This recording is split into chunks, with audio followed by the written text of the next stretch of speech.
Hello, thank you so much for having us here. We are excited to present to you today. I hope you're all enjoying the NRBS conference retreat. It's really a privilege to have us here. Thank you. I am Rebecca Walker. I'm the Director of Marketing. I love my job. I love interacting with people like yourselves. And this is a few of my teammates that I work with on a daily basis. I enjoy having the opportunity to meet new people and continue education and my passion in this field. One such example is this year we got to attend AAIC, Alzheimer's Association International Conference in Philadelphia. So not only did we get to learn about the research and network, but we got to be tourists as well. Here is Cody, Dr. Kim, and myself at the Independence Hall and at Liberty Bell. But the highlight of our trip was visiting Angelica and Mitch at their home. They fed us the classic Philadelphia Philly cheesesteaks, and they were amazing. And it was just so fun to sit around their table and to talk about EEG and to talk about advances in this field. And I realized this profound gratitude for Angelica and Mitch for all of their seen and unseen efforts in creating educational content, in helping us progress and advancing the field. And we really are lucky to have them in their efforts. So a little bit about iMedisync is we're an AI-based digital mental health care platform company. We started off developing a database with, it took us 10 years with our inclusion and exclusion criteria. We are age and gender differentiated database. We are a good platform for researchers to analyze their data, to help review their findings.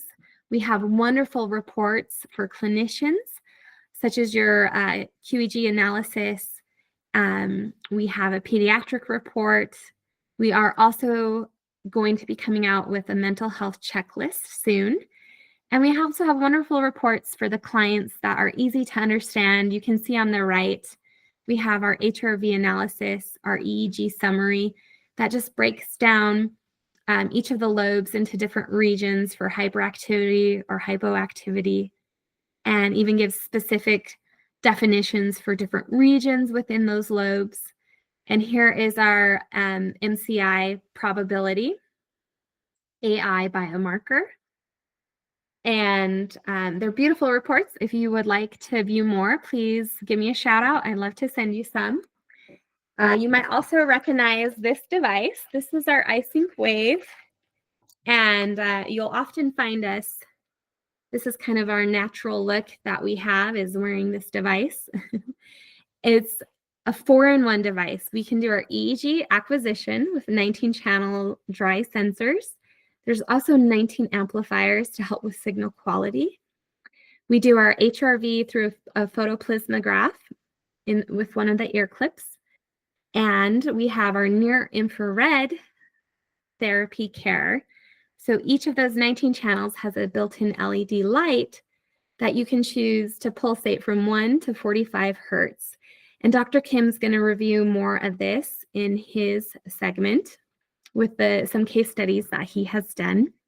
And recently, we're excited to announce that we have a new neurofeedback feature through Brain Boost Brain Assistant, where you can watch videos, you can play video games with a controller, and that can fit your neurofeedback needs. So one of my favorite catchphrases that you'll hear me say is, I love how portable the EEG scanner is. And all you need to do an EEG scan can fit in this case. And you have the device, you have the tablet, and if you have Wi-Fi, you're good to go. You're able to get that scan. It goes to our cloud to be analyzed, and within minutes, you have the results to review. I also like how many scans you can do one right after the other, very consecutively. I truly feel like this is opening the door for different people and environments where traditional scans might be harder to collect. We now have a more convenient, portable way to acquire those scans. We also do our AI biomarkers with AI algorithms and machine learning, such as our mild cognitive assessment. And then, of course, our near infrared light or photobiomodulation and neurofeedback that I've already mentioned. Before I turn the time over to Dr. Kim, I want to give a shout out to NRBS again for allowing us to sponsor their upcoming webinar. It'll be presented by Linda Thompson. Maybe you've heard of her. And her colleague, Andrea, is on autism, ADHD, and using our intervention of the near-infrared light therapy. They'll review the before and afters of 4 cases and the findings that they got. So please scan the QR code, and we look forward to seeing you November 15th.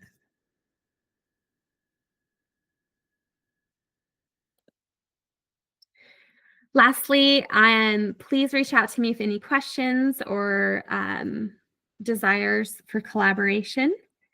My email is rebecca@imedisync.com. I'm also on social media platforms.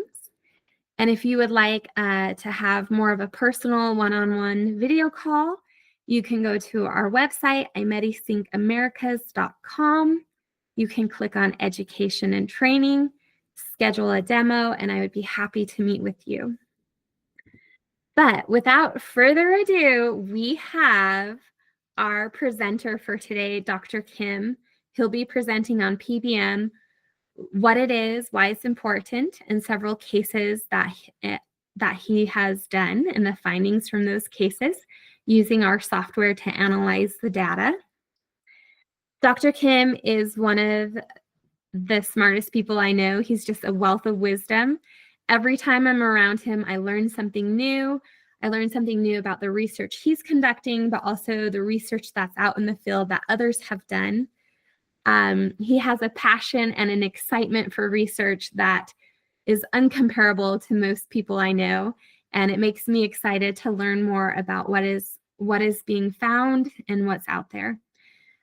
Just a reminder, if you turn the captions on at the bottom of your screen, it will generate English subtitles that might make it easier for you to follow along.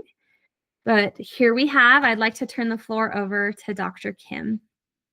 Hello, nice to meet you. I'm Dave Kim from iMedicine. I'm a director of the R&D Center of iMedicine. I'm very pleased to be invited in this NRBS society. It's very honor for me to introduce our technology and methodology. Today, I want to share with our QH-guided neuromodulation intervention. First, I want to briefly introduce the probable mechanism of QH-guided photobiomodulation. And the second, I will give you a series of intervention cases, drug addiction and adult autism, and MCI and Parkinson.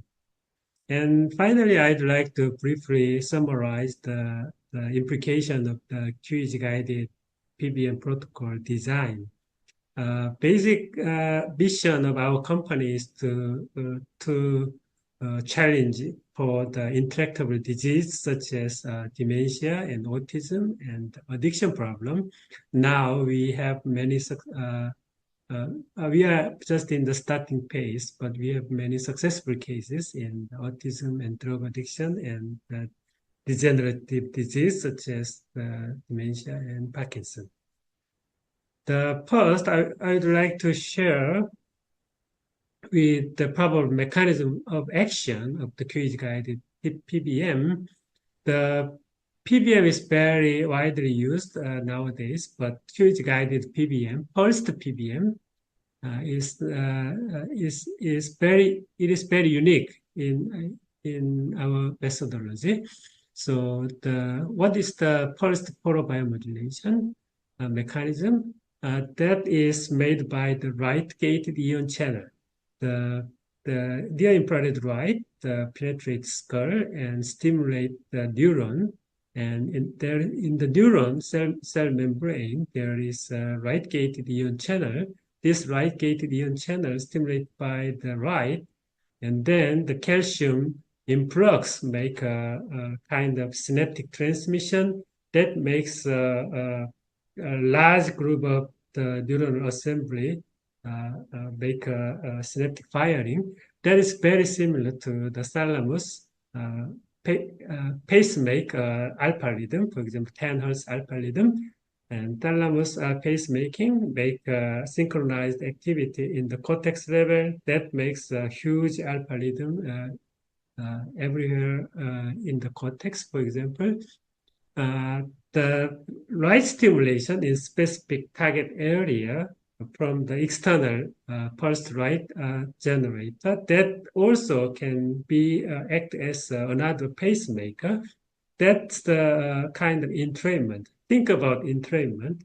There's two different oscillator coming together. First, the oscillator frequency is a little bit different, but they tuned together finally. That's the entrainment.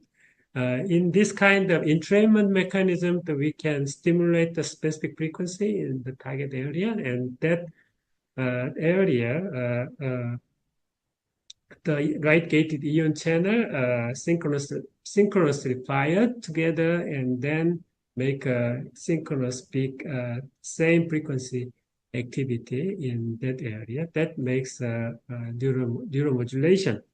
And this is the probable mechanism of action of the pulse-guided pulse TPBM. And at the same time, the near infrared light stimulate the cytochrome C oxidase on the mitochondria and then make the energy metabolism, and then the ATP generate the nitric oxygen generate to increase the blood perfusion, and also they secondary activate the transcription factor. There are a lot of neurogenesis is possible. There's a huge metabolic changes coming from the light stimulation, and at the same time, it is not on the figure, but lymphatic drainage is improved during the photobiomodulation. The main neuroimmune player in the brain is microglia. Microglia activate, then the lymphatic drainage is improved. There are a lot of neuroimmune disease such as Parkinson and degenerative dementia is the kind of immune function drop, and this can be reversed by the microglia activation. This is the basic photobiomodulation mechanism of action. And such as the transcranial ACS and also repetitive TMS, the transcranial photobiomodulation can accelerate the brain rhythm and decelerate brain rhythm using the pulse frequency. And I'd like to show you some interesting cases. The first case is the drug addiction case. The 41-year-old male, he remained addicted to drug as an adult. And the baseline measurement, you can see his alpha activity is 9 Hz, but he also has the frontal slow activity and left frontal activity. The protocol is very interesting in the only right hemisphere stimulating the 10 Hz. 9 Hz can be tuned to the 10 Hz direction. But why we use the unilateral photobiomodulation? That's the doctor, in this article, Dr. Schiffer suggests for the drug addiction photobiomodulation, he suggests we can find the left and right hemisphere problem using this kind of right gazing, eye gazing in the right direction and left direction. Usually, one hemisphere having the anxiety, then we can stimulate the healthier side of the hemisphere, then that makes a huge improvement for the drug addiction population. That's the Dr. Schipper suggests. Then we apply the unilateral right hemisphere stimulation, a little bit increasing this Diner's slow activity, and also anticipating this kind of slow activity decrease. And after 4 weeks intervention, we can see the frontal and the left temporal slow wave activity is decreased, but and at the same time, Diner's alpha frequency is increased to the 10 hertz, but still 6 hertz theta activity at the central remain. In the spectra, we can see the change of the spectrum. Red is the baseline, blue is the after 4 weeks intervention. So we can see the spectra change to the faster direction. After 10 hertz stimulation, we can see more detail. The 9 hertz peak activity moved to the 10, and also the slow activity in the temporal and frontal area is decreased. That's the EEG changes. At the same time, he did not use drug during the intervention. And finally, he got the first job in his life after 6 weeks later. This is very exciting cases for me. This I want to share with you. And the second interesting cases is the autism cases. This autism is combined with intellectual disability and OCD and epilepsy. He has a strong impulsive behavior. It is very difficult to self-control, and he shows aggressive behavior many times. Baseline, his EEG measurement, we can show the bilateral temporal delta activity and the theta activity diffused in 5 and 6 hertz all over the area. And in this case, the basic medication was the anti-epileptic medication and antipsychotic medication, but he has a strong theta activity. Then Consulta is added, and in terms of PBM, the 13 hertz global stimulation is applied, and at the same time, TDCS applied. And the duration of intervention is 6 months. The every neuromodulation every 2 weeks. So he is very difficult to go to the hospital, but every 2 weeks he visited the hospital with his parents. And finally, we can see the 5 and 6 hertz slow activities substantially decreased, and the 13 hertz stimulation makes this kind of 13 hertz excess compared to the baseline. And his behavior is dramatically changed, and also his QEEG spectra shows the substantial decrease in the theta slow activity. As you can see here, he become calmer and less impulsive, less aggressive, and he increased the verbal communication. He even used the mass transportation. He usually cannot use the mass transportation. Now he can use the mass transportation. That's a very interesting case for too. And the third case is the 8 years old MCI. His major complaint is memory problem. We can see the pivots, bilateral temporal activity shows the slow excess. And his alpha peak frequency 8.2 hertz. And we use the 10 hertz at the first protocol. And we want to speed up this 8 hertz and also the 6 and 7 hertz slow frequency. During the 4 weeks intervention, the EEG not change a lot, but alpha peak frequency increased to the 8.8 hertz. And then we used the second protocol, 12 hertz global stimulation. Then now we have the beta activity. Actually, we don't have the strong beta activity, but now we have the beta activity. And 5 hertz, the 6 hertz temporal activity is disappeared, but there is still central parietal theta activity is there. But the alpha peak frequencies increased to 9.5 hertz. It is not the perfect improvement, but the subject, the client feel the memory improved a lot, and he is happy with his memory improvement. And you can see the clear change of the red is the baseline, the blue is the blue is the 8 weeks intervention. We can see the clear theta activity in both temporal area is disappeared, and also beta increased, and the alpha is also increased like this, C3 theta and P4 theta, and this is the O1 alpha increase toward the healthier direction. And this is the POC result. This is the one MCI cases. We did the proof of concept study for the MCI group.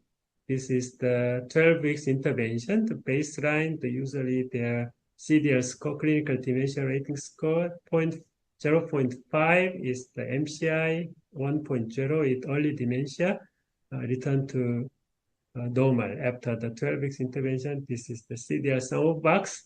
The CDR sum of box decreased, and at the same time, theta beta ratio decreased. That's the clear correlation between the behavior changes and EEG changes. Now we are proposing the NIA grant for the ADMCI quiz-guided neurobiomodulation efficacy study to the National Institute of Aging. And there is another very interesting Parkinson cases. This case is the rigidity type of the Parkinson. Usually, alpha peak frequency of the Parkinson is decreased after the levodopa intake. Levodopa, 4 hours after 4 hours medication, the alpha peak frequency is dropped this is the drug action time. The alpha peak frequency is decreased. And we continuously monitor his alpha peak frequency every month during the intervention. As you can see here, the alpha peak frequency at the baseline 8.2 and then 8.5, and then go back because he stopped the treatment. And then he continued to take a photobiomodulation intervention. Now he is almost normal, 9.5 hertz, and his fine motor control and natural guide improved. Brain fog is also improved, and we can see the clear change of the spectra. His 8 hertz alpha excess at the baseline is decreased, but returned to the baseline here, and then he continued to improve in his EEG. And this is the protocol we use for Parkinson, rigidity type Parkinson. Basically, always we use the SMR frequency because sensory motor rhythm help a lot to regulate the motor activity. And also we usually recommend the slow breathing, make a SMR rhythm by themselves. And also we can give the 15 hertz SMR rhythm and also combine with the high frequency networking 40 hertz. And sometimes we can give the 10 hertz stimulation, speed up the alpha a little bit. And during the motor test, usually beta 2 band activated. So we give him a motor test, and at the same time, the photobiomodulation, 8 hertz stimulation. And this is kind of combination of protocol. He gained his motor control, and the brain fog is improved. That's very exciting cases. That was also very exciting cases. The final case is very interesting case too. Is a tremor type of Parkinson. In this case, as you can see here, compared to the rigidity type, he has a beta spindle activity in frontocentral area at the baseline, and also his alpha frequency is very fast. And during the intervention, after 6 weeks intervention, the alpha frequency of 11 to 12 hertz decreased a lot, and also the beta spindle area decreased, but still the strong beta spindle at the 6 weeks. But 12 weeks, the alpha go to the 10 hertz, decrease to the 10 hertz, and the frontal the beta spindle activity is also very small intensity now, and he is now tremor free. The photobiomodulation protocol is 5 minute slow breathing and 10 minute the 14 hertz global SMR stabilization, and then we give 5 minute 1 hertz inhibition. He did the photobiomodulation protocol twice a day, and 12 weeks, he now the tremor free. He now enjoyed water skiing.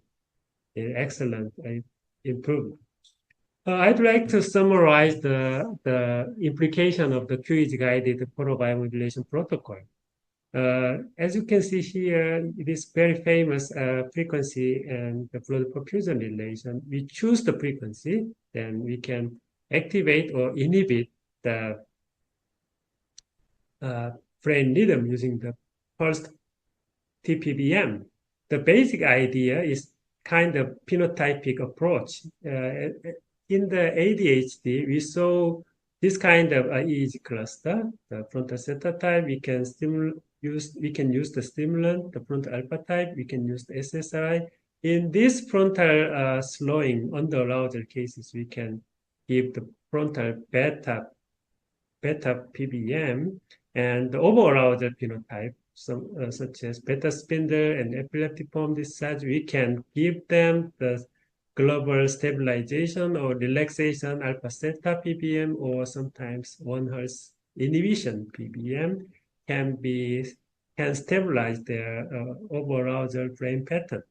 The frequency is tuned. This is the famous RTMS study, the individual stimulation frequency. For example, 10 hertz RTMS most responsive, for example, the 9 or 9.5 hertz, because these two frequencies quite close. The entrainment mechanism can be more likely to act. That's the entrainment personalization. So we can use the frequency based on the QEEG profile, but basic idea is the stimulation or inhibition. We can see many successful cases for the brain brightening for the elderly. So we can step by step their alpha peak frequency, and also we can combine the alpha and SMR, and sometimes add gamma. That's the protocol we did use in the POC study. We did use this kind of protocol. Many MCI return to normal. So I think, as I mentioned, the case study, that this kind of brain brightening protocol will have big potential for the elderly population, such as anti-aging intervention. For the Parkinson intervention, we commonly give them the slow breathing exercise, and that makes the motor control. And rigidity type, we can step-by-step increase of their alpha peak frequency, and also we can combine the SMR and gamma stimulation. For tremor type, we can observe the beta spindle activity. Then we can combine SMR with the 1 hertz inhibition, make the tremor free. And autism intervention, they usually don't have the alpha activities, so we can add alpha protocol, basically 8 hertz or 9 hertz, but we should have combined with 1 hertz inhibition, because they usually have a lot of tension and anxiety. 1 hertz inhibition break up their over-arousal pattern. At the same time, combination of alpha and 1 hertz give them a better improvement in their social interaction and verbal communication. For the PTSD, the global SMR combined with the slow breathing, we had very successful cases. I'd like to summarize this short presentation. The QEEG-guided photobiomodulation, sometimes activation, sometimes inhibition based on personal QEEG profile. We can give the people the many kind of precise intervention. not just for the autism and also for the addiction problem and also dementia and Parkinson. We can help many people with this kind of digital technology. Thank you so much for your attention.